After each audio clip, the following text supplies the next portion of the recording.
ইরানের প্রতিশোধের আতঙ্ক ছড়িয়েছে গোটা ইসরায়েল এবং সেই ইসরায়েল ছাপিয়ে এটি এখন ইউরোপ আমেরিকায় পৌঁছেছে।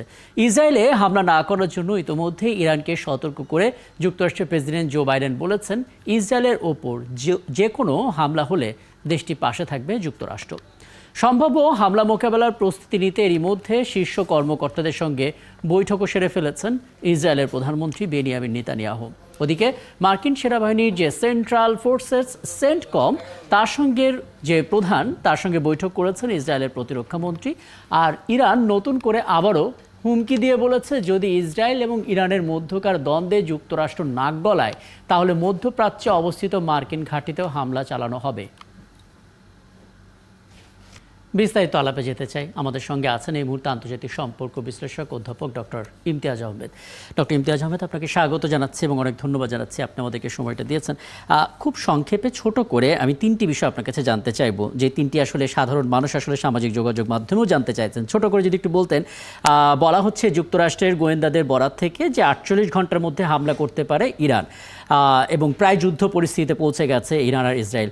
আপনার পর্যবেক্ষণটা বলবেন, মানে মধ্যপ্রাচ্যে নতুন করে যুদ্ধ সংঘটিত হওয়ার শঙ্কা আপনি করছেন কিনা? খুব তাড়াতাড়ি যদি বলতে হয়, কোনো সন্দেহ নেই ইসরায়েল, এমনকি আমি মনে করি জো বাইডেন, তারা সবাই একটা যুদ্ধ চাইবে ইরানের সাথে, ছোটোখাটো হলেও। এবং সেই হিসাবে আমরা অলরেডি দেখেছি যে ইসরায়েলের একটা জাহাজ ইরান মনে হয় তার দখলে এনেছে। অন্য কথায় সেই জাহাজ বোঝাই যাচ্ছে যে হয় ইরানের যেই নৌসীমানা সেটা হয়তো লঙ্ঘন করেছে, বা এমন জায়গায় হয়তো গেছে যেখানে ইরান হয়তো এই সুযোগটা নিয়েছে। এবং এই সুযোগের ফলে করবে কিনা, তবে নেতানিয়াহু এবং জো বাইডেন দুজনেই যে একটা যুদ্ধ চাচ্ছে ইরানের সাথে, এটা কোনো সন্দেহ নেই। সাধারণ মানুষের আরেকটি কৌতূহল আছে। সামরিক সক্ষমতায় বিশ্বের 145টি দেশের মধ্যে ইরানের অবস্থান 14তম আর ইসরায়েলের অবস্থান 17তম। প্রায় সমান শক্তি দুই দেশের মধ্যে আপনি কাদেরকে এগিয়ে রাখবেন? না, সেভাবে বিবেচনা করলে চলবে না। কারণ হচ্ছে ইসরায়েলের সাথে আমেরিকা তো আছেই, বড় আকারে যুক্তরাজ্য আছে, এবং ইউরোপের একাধিক দেশ আছে। বর্তমানে জার্মানি, ফ্রান্স, তারাও ইসরায়েলের সাথে আছে। এটা সবসময় ছিল। ইসরায়েল শুধু ইসরায়েল না, এটা গামাল নাসের বহু আগেই বলেছিল যে আমি ইসরায়েলের সাথে লড়াই করছি না, আমি লড়াই করছি পুরো ইউরোপ এবং আমেরিকার সাথেই। তো সেই হিসাবে আমার মনে হয় সমীকরণ করলে চলবে না। ইরান, আমি মনে করি না যে কোনোভাবেই ওই ধরনের একটা যুদ্ধে যাবে, কারণ সে ভালো করেই জানে যে যুদ্ধটা শুধু ইসরায়েলের সাথে হবে না। চমৎকার।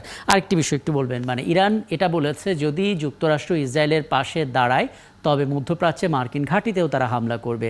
যদি এমনটা ঘটে তাহলে ন্যাটো, ওদিকে রাশিয়া, চীন সহ অন্যান্য পরাশক্তি এই যুদ্ধে জড়িয়ে পড়ার সম্ভাবনা কতখানি দেখেন? না, সেটাই আমি বলছিলাম, এগুলো হয়তো কথাবার্তার একটা হতে পারে। কারণ যেহেতু ইরান ক্ষতিগ্রস্ত হয়েছে, আমরা আগেও দেখেছি ডোনাল্ড ট্রাম্পের সময়ও তাদের অন্যতম যেই সামরিক বাহিনীর যে কমান্ডার ছিল তাকে মারা হয়েছে, অ্যাসাসিনেট করা হয়েছে, যেটা একেবারেই আনলফুল। তারপরে যদি আমরা দেখি বর্তমানে বেশ কতগুলো ঘটনা ঘটিয়েছে ইসরায়েল, সেটা যে একেবারে ইসরায়েল একা করেছে আমেরিকার কোনো গ্রিন সিগন্যাল ছাড়া, সেটা আমার মনে হয় না। তো সেই হিসাবে যেটা বললাম, ইসরায়েল, বিশেষ করে বর্তমান যে ইসরায়েল রাষ্ট্র, যেখানে পুরো পশ্চিমা বিশ্বে জনগণ একেবারে জেগে উঠেছে প্যালেস্তাইনের পক্ষে বলতে গেলে, এবং ইসরায়েলের বিরুদ্ধে, এবং যেখানে আইসিজে এর একেবারে সুস্পষ্ট কথা হলো একটা জেনোসাইড হচ্ছে, সে জায়গায় আমি মনে করি যে নেতানিয়াহু এবং জো বাইডেন তারা সবাই চাইবে যে এই যুদ্ধটা আরো বড় আকারে আসুক। তাহলে তাদের জনগণকে বোঝাতে পারবে যে দেখো, এর পিছনে ইরান আছে, এটা আরো জটিল, এই ধরনের কথাবার্তা বলবে। এখন সেই ফাঁদে ইরান পড়বে কিনা আমার মনে হয় না। আমি মনে করি না যে রাশিয়া এবং চীন সেই ফাঁদে পড়বে, কারণ এটা বোঝা যাচ্ছে যে পুরো কৌশলটাই হলো জো বাইডেন এবং নেতানিয়াহুর। খুব চমৎকার ব্যাখ্যা দিলেন আপনি, আসলে অনেক কিছু স্পষ্ট করলেন। অনেক ধন্যবাদ, আপনি আমাদেরকে সময়টা দিলেন।